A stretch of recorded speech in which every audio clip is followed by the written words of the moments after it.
হসপিটালেই থাকতে হবে, নিবিড় পর্যবেক্ষণে থাকতে হবে। আপনারা নিশ্চয়ই জানেন এ ধরনের সভা সমাবেশে সাধারণত প্রধান অতিথি যারা থাকেন তারা সর্বশেষ আগমন করেন। সভাপতি কিংবা প্রধান অতিথি তারা শেষে এসে চমক লাগিয়ে বক্তব্য দেন। এটা দোষী। বাংলাদেশের ইতিহাসে আজ অনন্য দৃষ্টান্ত স্থাপন করেছে বাংলাদেশের অন্যতম second largest party Bangladesh Jamaat Islami.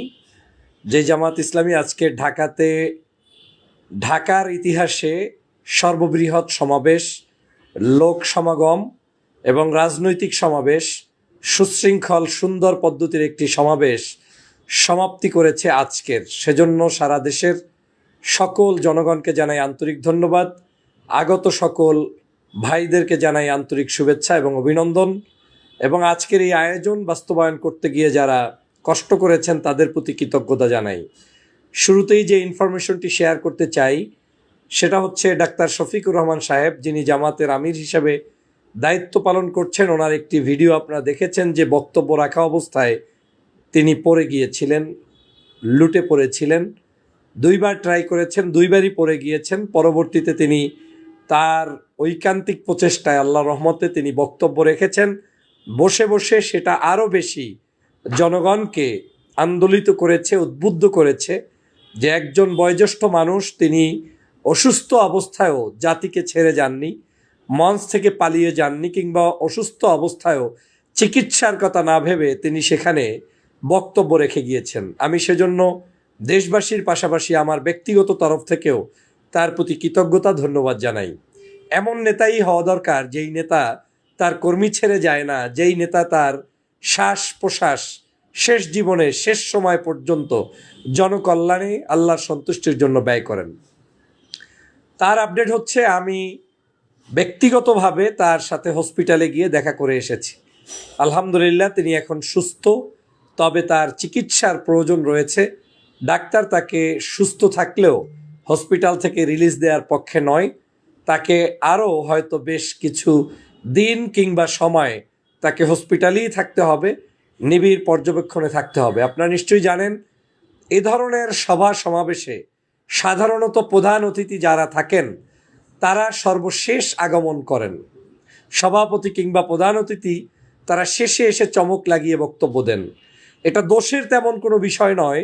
এজন্যই নয় যে তাদের বক্তব্যটার মূল উদ্দেশ্য থাকে জনগণ তাদের জন্য অপেক্ষায় থাকে, তারা সেখানে সেই পর্যন্ত সুস্থ শরীরে এসে বক্তব্য দিবেন, এটাই স্বাভাবিক।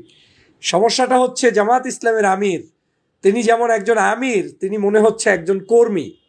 তিনি যেমন সাধারণ অন্য অন্য রক্ষণরা কিংবা তাদের যে দায়িত্বপ্রাপ্ত ব্যক্তিরা যেভাবে কাজ করছেন, মনে হচ্ছে উনি তার চাইতে আরও শতগুণ বেশি কাজ দিনরাত 24 ঘন্টা করছেন। এ কারণেই আমার মনে হয় তিনি অসুস্থ হয়ে পড়েছেন। রোদ বৃষ্টি উপেক্ষা করে তারপরে তার শারীরিক এই বয়স্ক অবস্থায়ও তিনি হয়তো নির্ঘুম কাটিয়েছেন। সময়গুলো এভাবে পার করার কারণে আজকে পর্যাপ্ত পরিমাণ সুস্থ তা তিনি বোধ করতে পারেননি, এবং আজকে দেখেছেন হয়তো প্যান্ডেলের ভিতরেও সেই রকম ভাবসা গরম ছিল, সেখানে তিনি অসুস্থ হয়েছেন। কিন্তু আমি অবাক হয়েছি যে তিনি চাইলেই পিছনে ওয়েটিং জোনে ওয়েট করতে পারতেন, কিন্তু আমি দেখেছি মঞ্চে এসেছেন তিনি 2টার সমাবেশ 2টারও আগেই, মানে আমাদের গেস্ট যারা ওখানে উপস্থিত হয়েছে তার চাইতে অনেক আগে তিনি উপস্থিত হয়ে প্রমাণ করে দিয়েছেন যে তিনি সময়ানুবর্তিতা রক্ষা করেন। তিনি এখানের একজন অতিথি নয়, বরং এটা তার বাড়ি, সবাইকে তিনি দাওয়াত দিয়ে এনেছেন, তাই তিনি সবার সামনে সর্বাগ্রে উপস্থিত হয়েছেন। এ কারণেই আজকে তার এই বক্তব্যের সময় আমার কাছে মনে হয়েছে এই যে বর্তমান শারীরিক অবস্থাটা তৈরি হয়েছে এটা তার এই অক্লান্ত পরিশ্রমের কারণেই। তারপরেও তিনি জাতির মডেল হয়ে থাকলেন, দেশবাসীর কাছে একটি আদর্শের প্রতিচ্ছবি হয়ে থাকলেন। এটা অবশ্যই যুব সমাজ সহ আমাদের জন্য, আমাদের ভবিষ্যৎ বাংলাদেশের জন্য অবশ্যই একটা অনুকরণীয় দিক হিসাবে থাকবে। তিনি বর্তমানে সম্পূর্ণভাবে নিরাপদ আছেন ইনশাআল্লাহ। সকল মানুষের দোয়া প্রত্যাশা করি এর মতো একজন ব্যক্তি আমাদের মুরব্বি হারা আমরা যাতে না হই, সে যে দলের হোক, যে মতের হোক, যে আদর্শের হোক। একজন বাংলাদেশের জাতীয় বীর এবং নেতা শূন্য হওয়াটা দেশের জন্য যেমন ক্ষতিকর, রাজনীতির জন্য চরম একটি দুশ্চিন্তার কারণ হতে পারত। কিন্তু আল্লাহ পাক তার দীর্ঘ হায়াত রেখেছেন বিধায় তিনি স্টেজে যে অবস্থায় পড়ে গিয়েছেন তাতে মানুষের হাত ভাঙতে পারে, পাও ভাঙতে পারে, মেরুদণ্ডের ক্ষতি হতে পারে, ব্রেইনের ক্ষতি হতে পারে। সব কিছু উপেক্ষা করেও আল্লাহ পাক তাকে যে হেফাজত করেছেন, এটা আমি মনে করি সারা বাংলাদেশের মানুষের দোয়া এবং ভালোবাসার কারণে। তো দেশ বিদেশ থেকে যারা দুশ্চিন্তাগ্রস্ত অবস্থায় আছেন, আপনাদের জন্য সেজন্য তার নিউজটি আমি এই ক্ষুদ্র মানুষটি সর্বাগ্রে লাইভে জানিয়ে দিলাম যে আল্লাহ পাক তাকে এখন পর্যন্ত সহি সালামতে রেখেছেন, হসপিটালেই আছেন। হয়তো আরও কিছু দিন বা সময় তিনি সেখানে থাকবেন এবং আল্লাহ তাকে দ্রুত সুস্থতা দান করুক, সেজন্য আপনাদের সকলের দোয়া প্রত্যাশা করছি, কামনা করছি। দ্বিতীয় যে বিষয়টি বলতে চাই, আজকের জামাতের আপনারা জানেন আমি যখন যে সভা সমাবেশ কিংবা প্রোগ্রামে যাই, আসার পরে একটি সামারি দেওয়ার চেষ্টা করি যে আসলে সেখান থেকে আমাদের শেখার কি আছে। আজকের জামায়াত ইসলামের ভাইয়েরা যে শিক্ষা বাংলাদেশকে দিলেন, জাতিকে দিলেন, এটা অবশ্যই রাজনীতিতে নতুন একটি দিগন্ত স্থাপন করবে। কোনো হুড়হুল্লোড় নেই, বক্তাদের মধ্যে কোনো কারাকারি নেই, টাইমিং নিয়ে কেউ কোনো অতিরঞ্জিত বাড়াবাড়ি নেই। যাকে যতটুকু সময় দেওয়া হয়েছে সে ততটুকু সময়ের মধ্যে বক্তব্য দিচ্ছেন। কেন্দ্রের যত বড় নেতা, তারপরেও তার টাইম শেষ হয়ে গেলে তাকে পিছন থেকে গিয়ে ওই দলেরই ক্ষুদ্র নেতা গিয়ে, উপস্থাপক গিয়ে বলছেন আপনার টাইম শেষ, সময় সংক্ষিপ্ত করতে হবে। ভয়ে দ্বিধাহীনভাবে এভাবে যে কাজ পরিচালনা করতে পারছেন, এটা একটি আদর্শ সংগঠনের রূপরেখা ছাড়া অন্য কোথাও সম্ভব বলে আমি মনে করি না। এই মঞ্চ সজ্জিত, ঢাকা শহরের প্রত্যেকটি অলি গলি সজ্জিত। কি দিয়ে সজ্জিত? লোক দিয়ে সজ্জিত, যেটা আমাকে আনন্দিত করেছে, উল্লাসিত করেছে, আবেগতাড়িত করেছে। আজকের ঢাকার এমন কোনো রাজপথ ছিল না যেখানে তাদের দলীয় মিছিল হয়নি কিংবা তাদের দেশ নিয়ে ভাবনার স্লোগান হয়নি। রোডঘাট কোথাও কোনো মানুষের ভিতরেও অস্বস্তির কোনো জিনিস আমি দেখতে পাইনি। মনে হয় যেন জনগণ অপেক্ষা করছিল এরকম একটা দিনের, যেদিন তারা সবাইকে ওয়েলকাম জানাবে। ঢাকাবাসীকেও আমি সেজন্য ধন্যবাদ জানাই, কারণ তারা সেই জায়গায়ও আজকের যথেষ্ট পরিমাণ সহযোগিতা করেছে এত বড় সমাবেশকে সুন্দরভাবে বাস্তবায়ন করার জন্য। দেখেছেন সমাবেশ শেষ হওয়ার সাথে সাথে শৃঙ্খলা বাহিনীর তাদের যারা লোক রয়েছে তারা সেটা পরিষ্কার পরিচ্ছন্ন পর্যন্ত করছে। ঢাকা বিশ্ববিদ্যালয়ের ক্যাম্পাসগুলোতে পরিষ্কার পরিচ্ছন্নতা করছে। তাদের জাতীয় পর্যায়ের নেতারা সেই পরিষ্কার পরিচ্ছন্নতায় অংশগ্রহণ করছেন। কি সুন্দর দৃশ্য!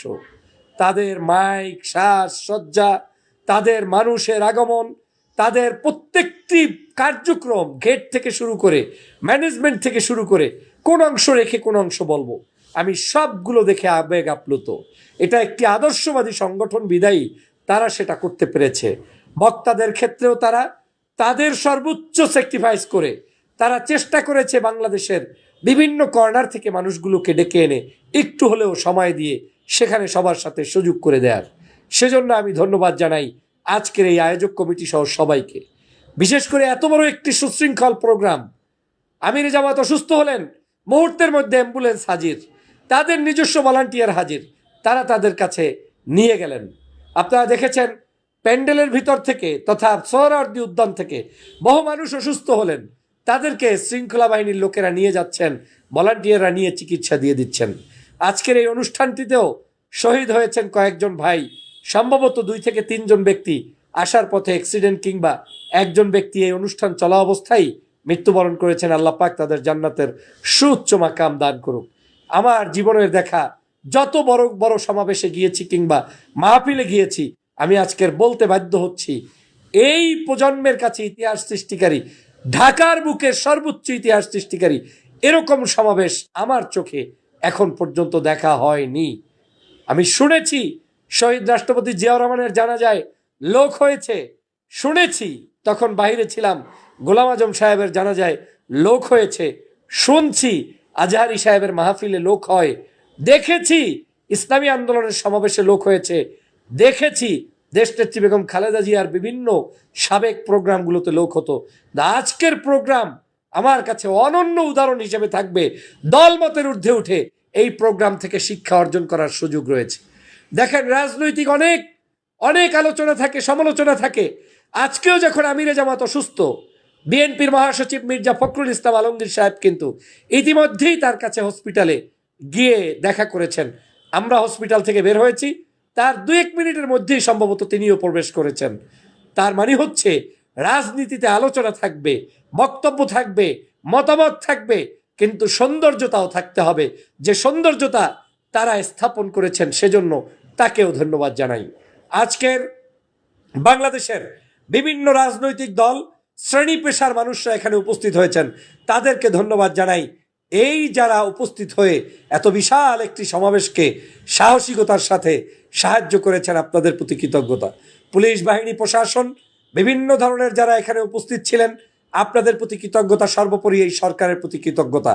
আপনাদেরকে বলে রাখতে চাই, এত বড় সমাবেশ এবং একজন আমিরের বক্তব্য অবস্থায় তিনি পড়ে যাওয়ার পরেও বক্তব্য শেষ করেছেন বসে বসে, এই সাহসী নেতৃত্ব, এবং এটা একমাত্র আল্লাহর রহমত ছাড়া হয় না। আমার কাছে মনে হচ্ছে যে মানুষগুলো শহীদ হয়েছে, ওই শহীদি মানুষগুলোর রক্তের বিনিময়ে আজকের এই সমাবেশ সফল হয়েছে, সুন্দর হয়েছে। যারা দেশ বিদেশ থেকে বিভিন্ন জায়গা থেকে সমাবেশে উপস্থিত হয়ে আজকের এই একটি আদর্শ সমাবেশ উপহার দিয়েছেন, আপনাদের প্রতি কৃতজ্ঞতা জানাই, ধন্যবাদ জানাই। বাংলাদেশের রাজনীতিতে আমরা যাতে যে দলের হই, যে মতের হই, এ ধরনের সকল ভালো কাজগুলোকে প্রমোট করতে পারি, আগামীর বাংলাদেশ গঠন করতে পারি, সেই প্রত্যাশা ব্যক্ত করছি। আপনাদের প্রতি শুভকামনা জানাই।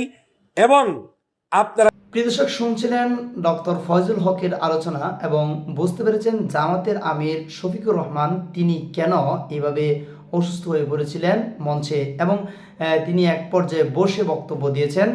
এর বিশেষ কারণ হলো তিনি কিন্তু দীর্ঘ সময় ধরে এই সমাবেশে তিনি ছিলেন এবং সমাবেশের বিভিন্ন দিক তিনি পরিচালনা করছিলেন, এবং তিনি এক পর্যায়ে যখন এই এত পরিশ্রম, এত দিকে নজর রাখা, অর্থাৎ যেহেতু বয়স্ক মানুষ, তিনি কিন্তু একটি বিষয় মাথায় রেখেছেন, যেটি হলো যে আমি যেহেতু দাওয়াত দিয়েছি, যেহেতু আমি এই সমাবেশের আহ্বান করেছি, তাই আমি যদি পিছনে যাই, আমি যদি শুরু থেকে না থাকি, তাহলে যখন নেতাকর্মীরা আসবে যখন জনগণ, তখন আমাকেই যদি তারা না দেখতে পায়, তাহলে তারা হয়তো যে চলে যাবে বা বিভিন্ন সমস্যার কারণ হতে পারে, বা সমাবেশটি জমবে না।